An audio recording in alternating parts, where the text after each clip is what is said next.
용서하지 못할 사람은 단 한 사람도 없다.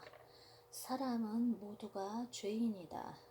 하나님이 안 계신 자라면 더욱 죄에 대한 인식이 없어서 세상 방식으로 쉽게 죄를 지으며 살고 그것이 죄인지 모른 채 살아간다.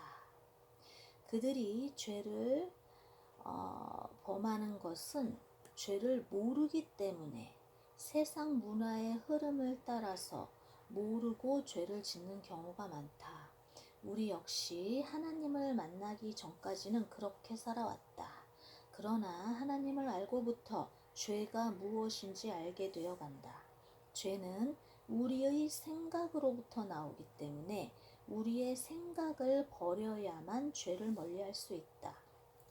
하나님과의 동행 관계 속에서 하나님은 우리가 죄라고 인식하지 못했던 것들을 들춰내셔서 죄를 발견하게 하시고 그 죄된 생각과 죄된 행동, 죄된 말 등을 버리게 하신다.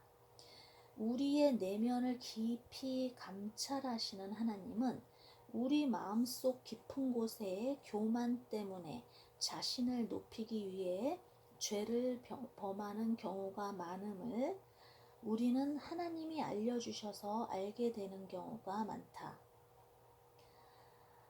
사울이 기독교인들을 핍박하고 옥에 가두는 일을 제1선에서 앞장서서 열심으로 한다.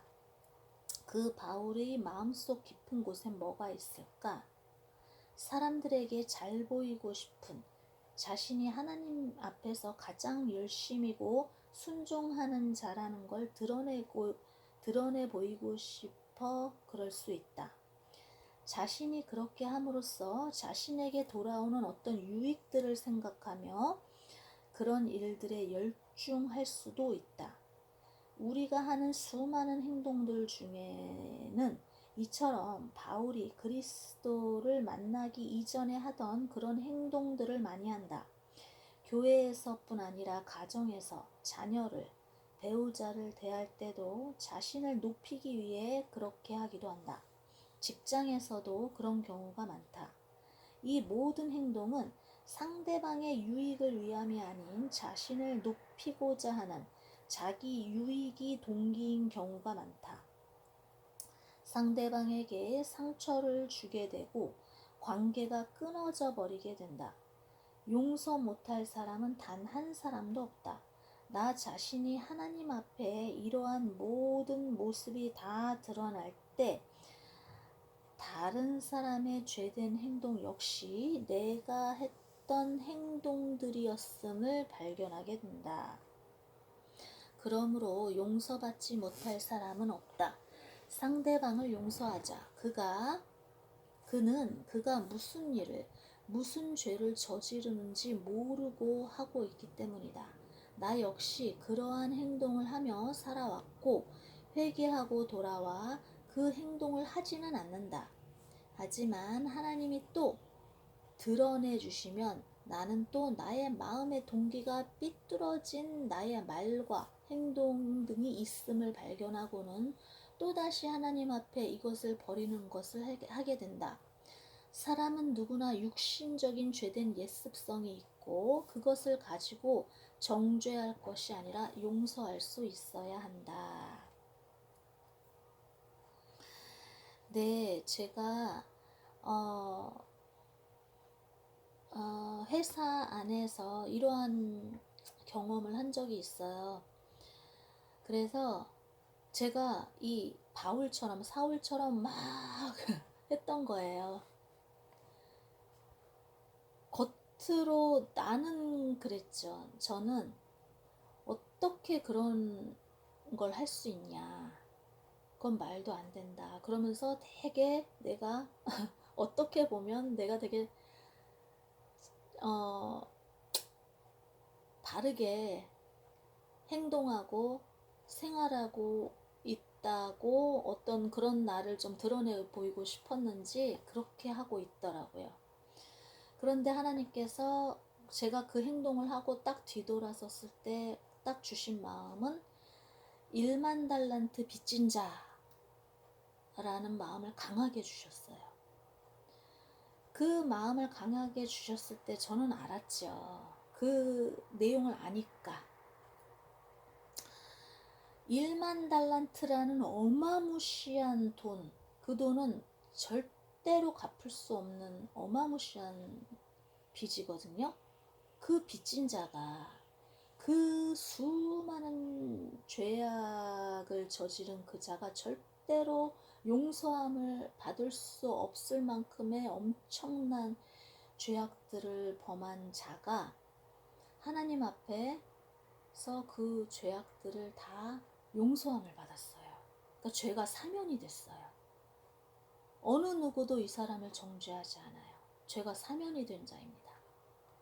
얼마나 이 하나님 안에서 얼마나 자유를 누리며 사는 자입니까? 그런 자가 1달란트 빚진 자에게 1만 달란트 빚진 자가 1달란트 빚진 자에게 당신 그 죄, 그 죄값, 그거에 대해서 얘기를 하는 거죠.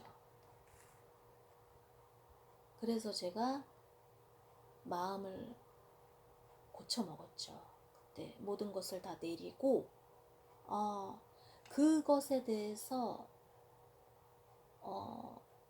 아무 일도 없던 것처럼 하고 그것에 대해서 더 이상 묻지도 않고 그냥 예전 그대로 합시다. 그거 사실은 아무것도 아닌데 제가 너무 그랬던 것 같습니다. 정말 죄송합니다 하고 아무것도 아닌 것처럼 그냥 예전처럼 합시다 하면서 지나갔던 경험이 있습니다. 또 우리가 가정 안에서 이 배우자나 자녀들에게도 그렇게 할 가망성이 굉장히 높아요. 그러니까 제가 이런 것들을 이렇게 생각하면서 볼 때 우리가 정말 이 가장 가까운 관계 속에 있는 사람한테 엄청나게 큰 이러한 죄를 범하고 있구나. 이런 육신적인 행동을 과감히 해요. 오히려 사회생활, 회사에서나 이런 데서는 이게 상대방을 의식하기 때문에 나를 지키면서, 나의 체면을 지키면서, 내 자존심을 지키면서 그렇게 행동을 하는데 이 가정 안에서는 나의 어떤 그런 행동들이 그냥 다 드러나는 거죠. 그러면서 더욱 상대방을 힘들게 할 수가 있어요. 그런데 그것이 자녀인 경우에는 더욱 그 상처가 큽니다. 왜냐하면 자녀인 경우에는 그 부모가 절대적인 존재거든요. 아무리 그 자녀가 성인일지라도 많이 성장한 아이일지라도 그 부모의 영향권을 무시 못해요. 그래서 다른 사람이 어떤 상처를 주는 것보다 그 부모가 상처를 주었을 때 더 크게 상처를 받습니다. 그래서 이러한 것들 우리가 직장 안에서는 나의 체면을 지키는 한도 내에서 내가 그렇게 행동을 하지만 어떤 가정 안에서는 그러지 않는 경우가 많기 때문에 상대방에게 더 상처를 주는 경우가 많은 것을 깨닫고 굉장히 마음이 아팠어요. 우리가 그래서 이 가정 안에서 정말 이 상대방을 존중하는 마음, 사랑하는 마음, 상대방을 나처럼 생각하는 마음, 이런 것들을 항상 갖고 항상 조심하게 행동을 해야겠죠. 항상 조심해야 돼요.